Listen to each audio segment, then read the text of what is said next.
Hello everyone. Uh, my name is Andy, and today I'm going to show you how to work with component workbench or connected component workbench to control factory IO, one of the scene called sorting by height basic. So I'm going to go ahead and double click on my project that I already made for that scene. Meanwhile, we are going to also go ahead and start factory IO. As you know, factory IO it's capable of either using an actual PLC or the simulator on the CCW. And this is advantageous for me because sometimes I'm on an airport or sometime are in my home or Starbucks and I do not have an internet connection. As you can see here, I'm not connected to anything. My Wi-Fi is turned off. So I am able to use both programs without having an internet connection. So I'm going to go ahead and look for that scene I already created from all these scenes. We call it scenes. So I'm going to go ahead and start with this one, with the basic one, even though I'm planning to do every single one of them. So I already created one. It's called Andy CCW sorting by height. So here we will start, and I'm not connected yet, and that's a good. You're always gonna get this message because that tells you that you have to go to CCW and wait for the project to start. So this is a basic project, but I managed to make sure that I program everything. So almost like button switches and everything over here, counters, everything has been already programmed, and you see what happens if I press the each stop while the production is running or the conveyors are moving. I also program my selector switch, manual and auto mode and everything. So let's go ahead and start everything. First of all, what I'm going to do is go to component CCW, and here we have to download these programs that I created. I'm going to show you the basic over here of all the programs. So I created these subroutines, even though CCW doesn't call them subroutine, they call it programs. And this program roams from top to bottom. If you need one of these programs to run before another one, you just grab it and bring it to whichever place you want. Okay, so this is my first routine that I program, and here we go. I have the basic here. I created a stepping logic, and we're gonna talk about that in a while. But the first thing I'm gonna do, I'm gonna go ahead and go to tools and select Micro 800 Simulator. Here we go. Sometime I get, for some reason, sometimes I get this address. Sometimes when I click over here, I get two choices. But this one has been pretty reliable, even though my computer is not as fast. So you're going to see a lag windows between the actual movement of the factory I/O and the PLC refreshing rate. So we can. This is a PLC. We can always program around those, around that bandwidth issue. So I'm gonna go ahead and the first thing I'm gonna do, I'm gonna power on my controller and wait until I get my run light. I'm gonna leave my remote over there. Right now I'm able to move my IOs if I want to, but I'm not gonna be using any of this. We're gonna use the IO coming from factory IO, okay? So let's go ahead and download over here. Let's go ahead and open at least let's open this one, my start stop. And this over here, where everything starts. Okay, I when I press my start button, I immediately latch my system running in auto, and that's where everything gets started. So let's go ahead and download to the PLC this entire logic. Uh, Remember, this is a simulator, so it takes a little while to download to the PLC or the code, but it's much easier to do it than having an actual PLC and physically wiring all the outputs and inputs. And this is pretty much the same as having an actual PLC. It's pretty cool. I like it very much. So while that is downloading, I'm going to go ahead and go to Factory IO and walk you through the configuration of the actual driver. Right now you can see it's red, so I'm not connected to my driver. So let's go ahead and click on driver and let's configure it. So as you remember, my simulator has 127.0.0.1, right? So that IP address, you're gonna put that IP address over here and I had to increase my booleans and my outputs so just a little bit. My default was just a few of them less than this. It was like 14 and here was like 10. So I increased those a little bit. But on this window, you just make sure you click on Auto Connect and click on my IP address. Change it to your simulator's address. Okay. So go ahead and go back to your configuration. We already done here. Over here, this is what I meant. So I have my IOs. These are the tags that you have to create when you when you create your IO tags on CCW. So right now it's asking me if I want to download with project value. Sure, go ahead and download with project value. So while it's downloading, I told you it takes a little while. You see we get red because we're still downloading and everything. But out of the box, you get all these tags here, inputs and outputs, plus some integers for the counters. Notice that we get the green light, everything is green. So the controller, it's already connected to the factory. Whoops, we're gonna go to run mode. And it's still, as you can see over here, just be patient. It says download is succeeded.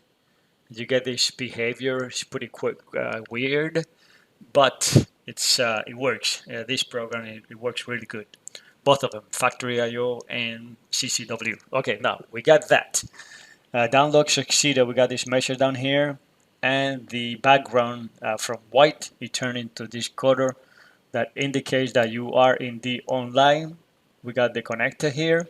So this is my first routine program. So I'm going to go ahead and just run the production just for a little while, okay, and see what happens. So let's go back to Factory IO, and I got my check mark, green one. This is pretty good. My stop light is flashing. Okay, let's go back and see the sim. All right, we are back to Factory IO. My PLC is in run mode. I should be able to run this production right now. Let's go ahead and click on switch between run edit and run mode. Let's put it on run. So the first thing we got is on my green light is on manual mode. Yellow is manual mode. That's how I program my green lights over here. If you go to my code and see the program for the lights, I program those directly. So every time I am in one of this mode, I go ahead and turn on green, yellow, or red based on these interlocks over here. So this is the code. While I'm running this production or this scene, I'm going to show you the code just in case you want to, practice or work with it. And here we go. Okay, let's go ahead and let's start production. I'm gonna go ahead and double click on my electric board. And if I click on, as you can see, if I click on start, nothing should happen because I am not in manual in auto mode. So let's go ahead and change it to auto mode, okay? Now I got my green light steady. So let's go ahead and click on start. All right, here we go.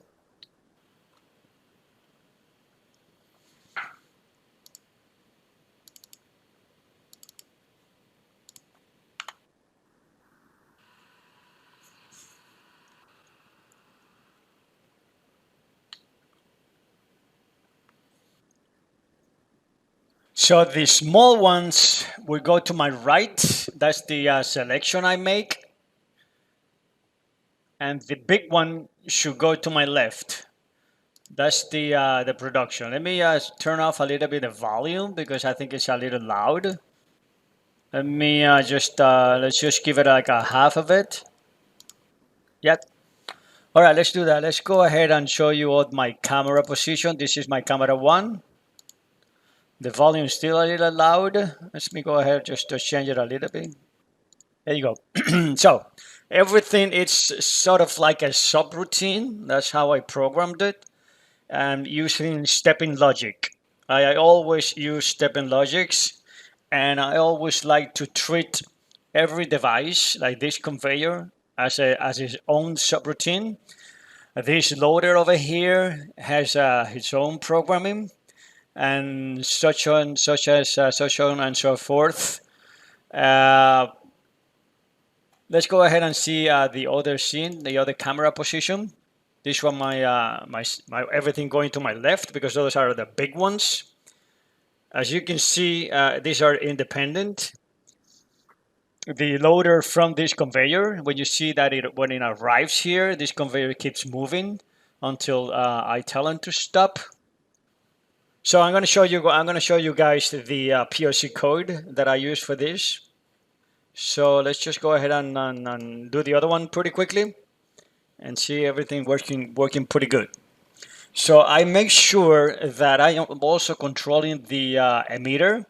If you can go to view here and dock all tags, we have the emitter here. So the emitter over here, it's being controlled by the PLC. This is the one feeding your pallets from the entry over here. And these are my removers, which is remover left and remover right. I also controlling those over here because I want to be able to, when I press the start button or the each stop, I want to be able to control those and shut off those emitters and removers.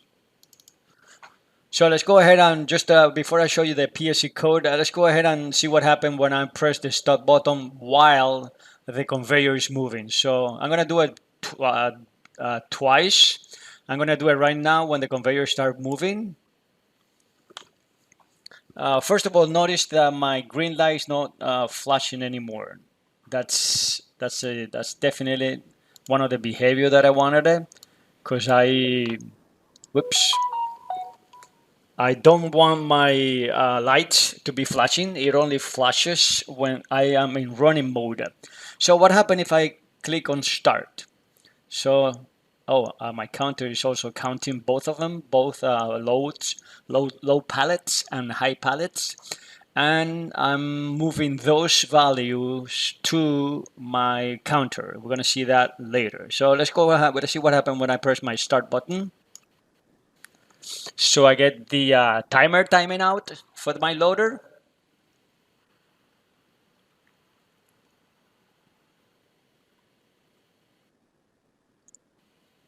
And everything should be running back to normal. That's the behavior I wanted. So if you press the stop button, everything stopped, but you should be able to recover from that and continue where you left off. All right, let's see the code. Now this is the code for the lights. I'll show you that. Like you can download this video and see the code later.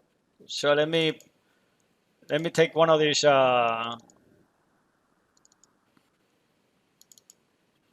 Yeah, there. And let me pause everything so we can talk about the code. All right, it's a little noisy. So let's go ahead and press the stop button.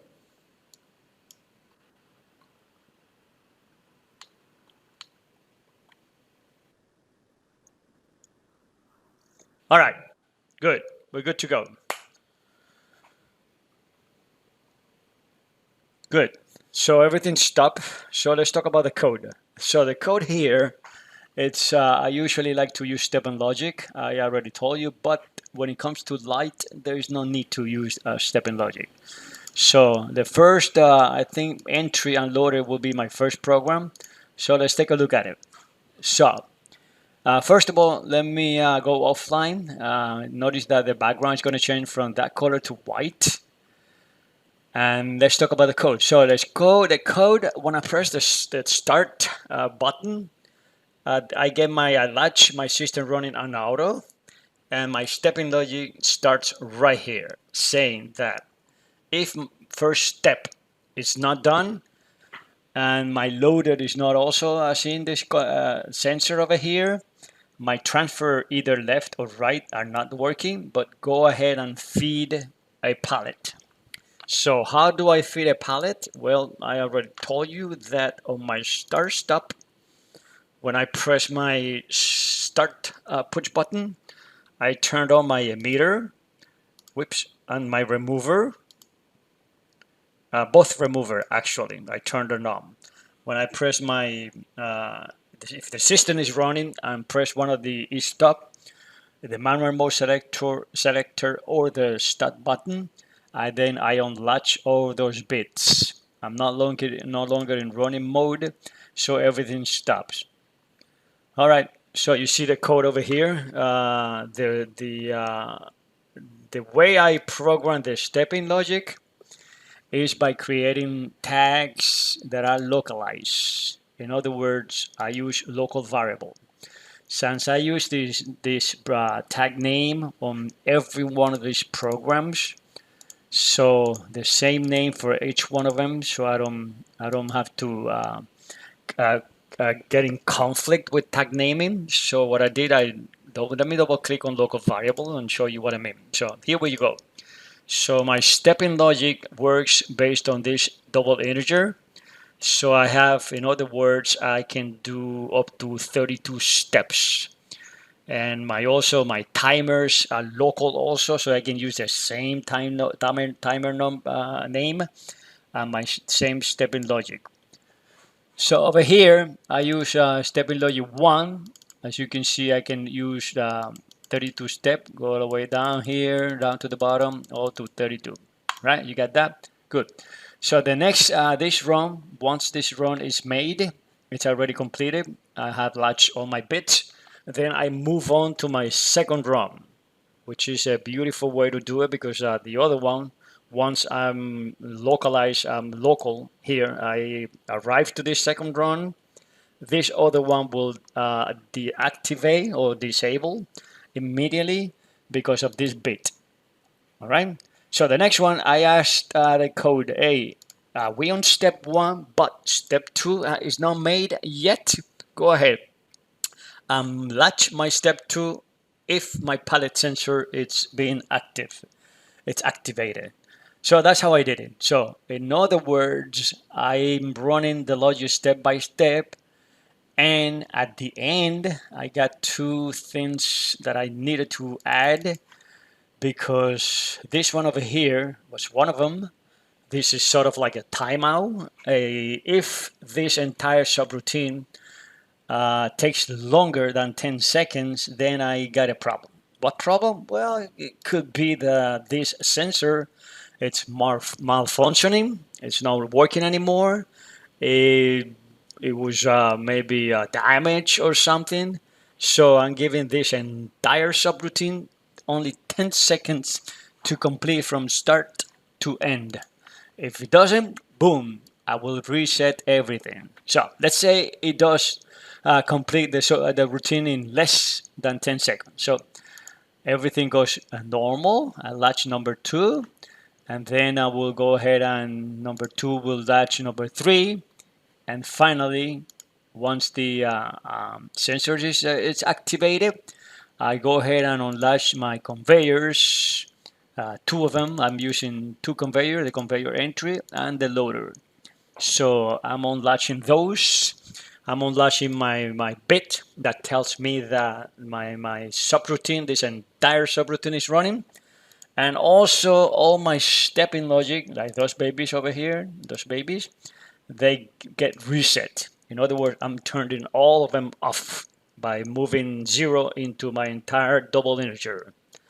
All right, that's good. That's entry and loader. So let's see the other one. Over here, let's go ahead and see the other one. The other one is transfer right and transfer left. I'm going to show you both so you can see the logic. So I don't have to download or email this logic to people who ask. You can see over here and recreate it yourself on CCW. This is pretty cool and it's easy to do. So this is my stepping logic. As you can see, I use the same name because this is a local variable. I'm allowed to use this ton number 1, step number 1, same name plus ton number 2. Same thing here with the addition that I'm latching another bit. It's called transfer right. This bit tells me that the logic is running, and at the end, this is the only difference. I'm counting each pallet as they go through the remover. So this is where my counter gets increased.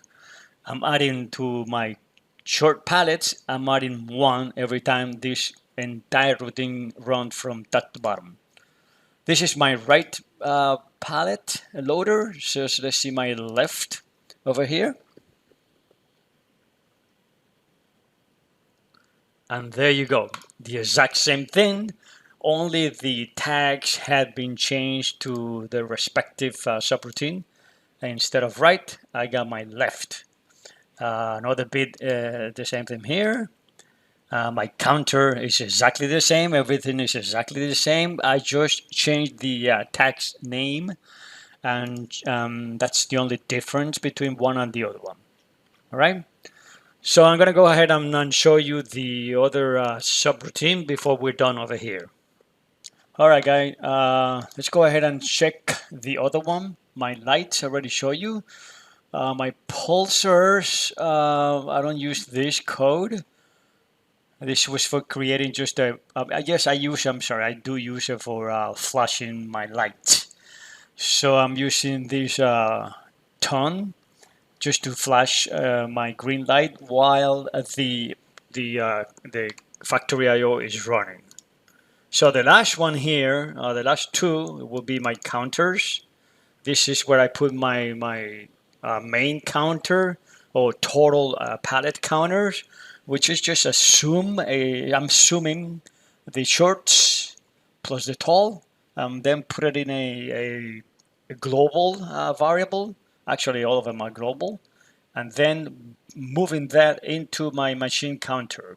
That will be my integer, on my only integer on factory IO. That's the only tag over there that you saw that is integer. Everything else is booleans, either inputs or outputs. And then we're done when we finish with my reset button. So if I do press my reset button, I reset the entire scene of factory IO. Plus, I don't think I show you that. I'm going to show you in a minute so we can just finish this video. But I do go ahead and reset all my counters back to 0. So that's the entire logic.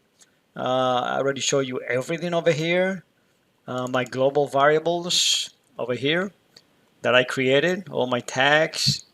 So when you have to call them, remember to call or name your tags exactly as they are named in factory IO. Okay.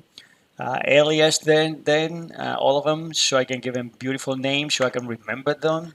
So I'm gonna go ahead and show you that in the other video because I gotta finish this video. It's getting too long, and then I go ahead and upload the next routine. All right, guys. See you later. Thank you very much.